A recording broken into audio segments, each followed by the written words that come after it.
Magandang araw sa ating lahat. Dalangin ko na nasa mabuti kayong kalagayan.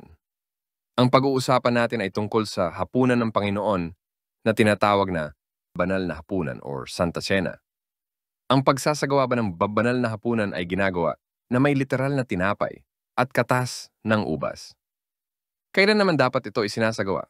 Taunan ba? Or lingguhan kaya? Minsanan ba o malimit? Tatalakayin natin yan. Pero bago ko umpisahan ay paki-like naman ang video. Or kaya ay share ang mga sumasang-ayon sa aking pag-aanalisa tungkol dito. At sa mga hindi pa nakapag-subscribe ay mag-subscribe na para ma-notify kayo sa mga bago kong upload na video. Ang tanong, bakit ba iniutos ng Panginoon ang pagbabanal na hapunan? Basahin natin. At siya'y dumampot ng tinapay at nang siya'y makapagpasalamat ay kaniyang pinagputol-putol at ibinigay sa kanila na sinasabi, ito'y aking katawan na ibinibigay dahil sa inyo. Gawin ninyo ito sa pag-alaala sa akin. Kaya pala, iniuutos ito ng Panginoon ay para alalahin ang kanyang gagawin na pag-alay ng kanyang buhay sa krus. Ang tanong, literal ba ang tinapay at ang katas ng ubas sa banal na hapunan? Kung ating papansinin ang talata, ang sabi, dumampot ng tinapay. Malinaw na ang dinampot ay literal na tinapay, hindi ba? Dito sa ating nabasa ay nagtuturo si Jesus ng literal tinapay pero may espiritual na kahulugan.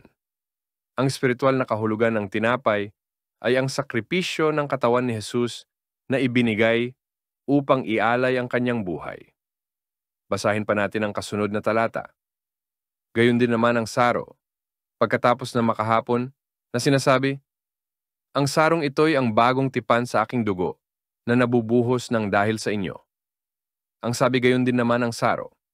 Ibig sabihin, dumampot din siya ng saro. Basahin natin sa ibang talata. At dumampot siya ng isang saro at nagpasalamat at ibinigay sa kanila na nagsasabi, magsiinom kayong lahat diyan. Malinaw na literal ang saro na may katas ng ubas.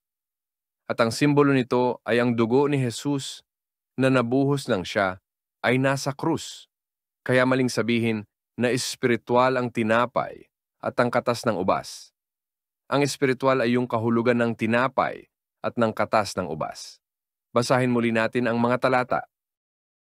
At siya'y dumampot ng tinapay at nang siya'y makapagpasalamat ay kaniyang pinagputol-putol at ibinigay sa kanila na sinasabi, ito'y aking katawan na ibinibigay dahil sa inyo. Gawin ninyo ito sa pag-aalaala sa akin. Gayon din naman ang saro, pagkatapos na makahapon na sinasabi, ang sarong ito'y ang bagong tipan sa aking dugo na nabubuhos ng dahil sa inyo.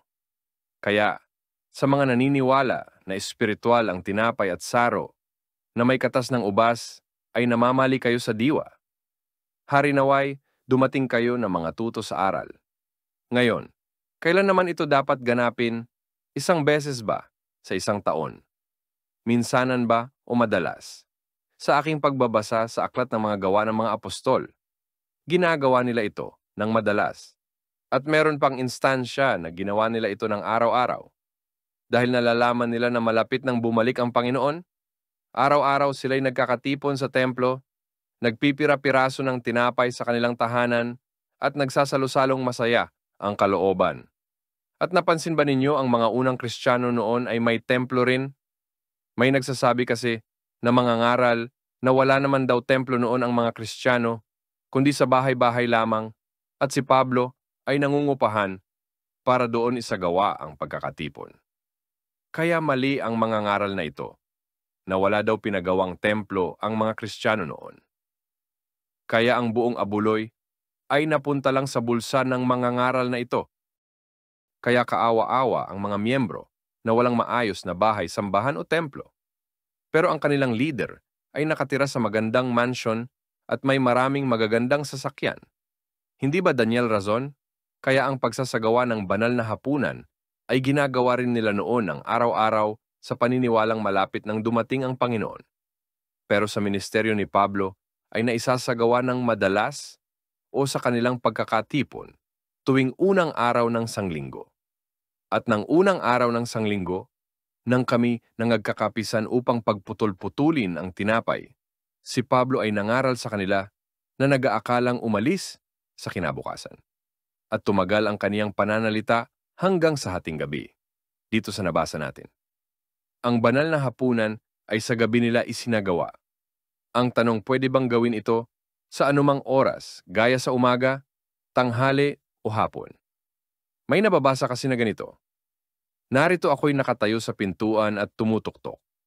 Kung ang sino man ay duminig ng aking tinig at magbukas ng pinto, ako'y papasok sa kanya at hahapong kasalo niya at siya'y kasalo ko. Ang Panginoon ba ay laging kumakatok sa literal na hapon? Ang pagkatok ng Panginoon sa puso ng tao ay walang pinipiling oras, hindi ba? Pwede yan sa anumang araw o anumang oras. Kapag pinatuloy mo siya, ay magkasama kayong maghahapunan ng Panginoon. Basahin pa natin sa ibang salin sa Tagalog. Nasa pintuan na ako at kumakatok.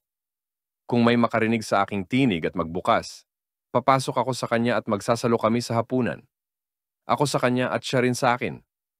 Kung tinanggap at pinapasok mo ang Panginoon ng oras ng umaga, maghihintay pa ba ng literal na hapon para kayo maghapunan? Kung spiritual ang pagkatok ng Panginoon sa pintuan, ay spiritual rin magkasama, nakakain sa hapunan ng Panginoon. Kaya hindi ito literal na hapon. Walang pinipiling oras ang pagkatok ng Panginoon sa puso ng tao.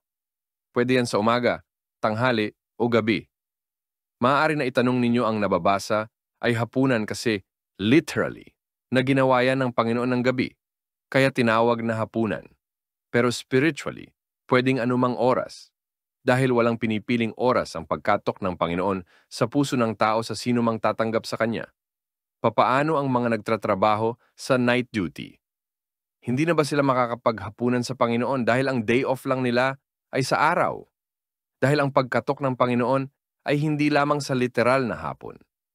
Dahil ang anumang oras, kapag pinapasok mo siya sa puso mo, ay kakasamahin ka ng Panginoon para magkasama kayong maghahapunan. Hanggang dito na lamang. At maraming salamat sa panunood. Please like and share